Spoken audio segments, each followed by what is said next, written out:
Have you ever been told to stop praying because it was disturbing someone and then started wondering what exactly was being disturbed?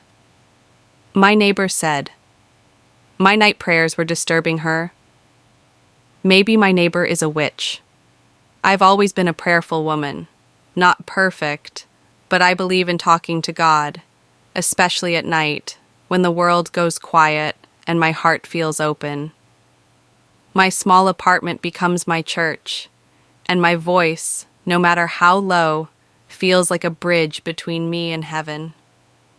Everything was fine until 2 weeks ago when my neighbor, Mrs. Evans, knocked on my door at 11:45 p.m., right in the middle of my prayer session. I was on my knees when I heard the knock. I paused, opened the door, and there she stood, wearing a long robe and a very annoyed look. She didn't even greet me properly. "Can you please keep it down?" she said sharply. "Your prayers every night are disturbing me." I blinked, confused. Disturbing you? I don't even shout. I just pray quietly in my room. She sighed like I'd just confessed to something horrible.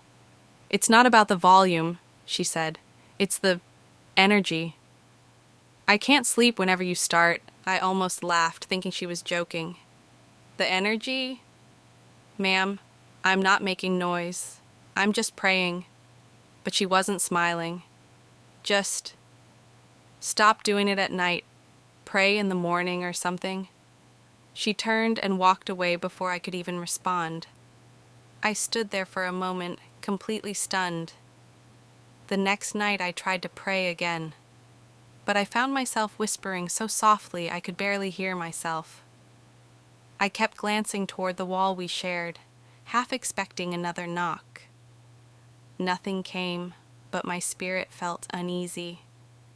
The following morning, as I left for work, I saw her watering her plants. She looked at me and smiled, but there was something in her eyes that made my stomach twist. That evening, I told my sister about it on the phone. My sister laughed. "Maybe your neighbor is a witch," she joked.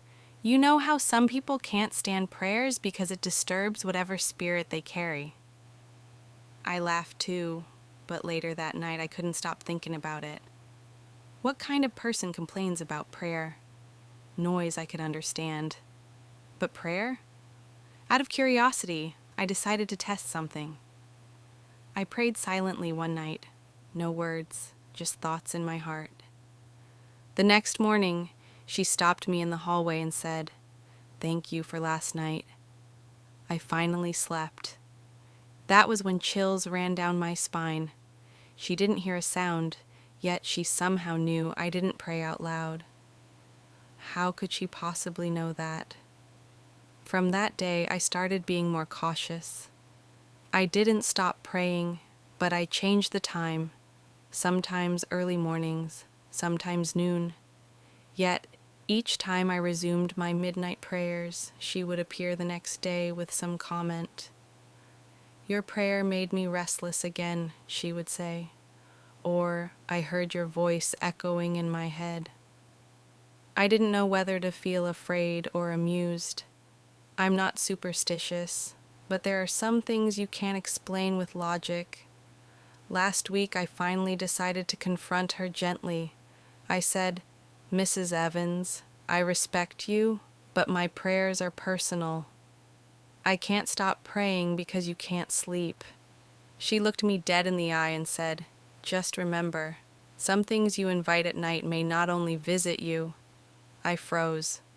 What did that even mean? That night I prayed louder than ever, not out of anger, but out of courage. I opened my Bible, read Psalm 91, and told God that if my prayers truly disturb darkness, then so be it. Since then, she hasn't spoken to me. But sometimes when I'm praying, I hear soft footsteps outside my door. I don't open it anymore. I just keep praying, stronger, bolder, without fear.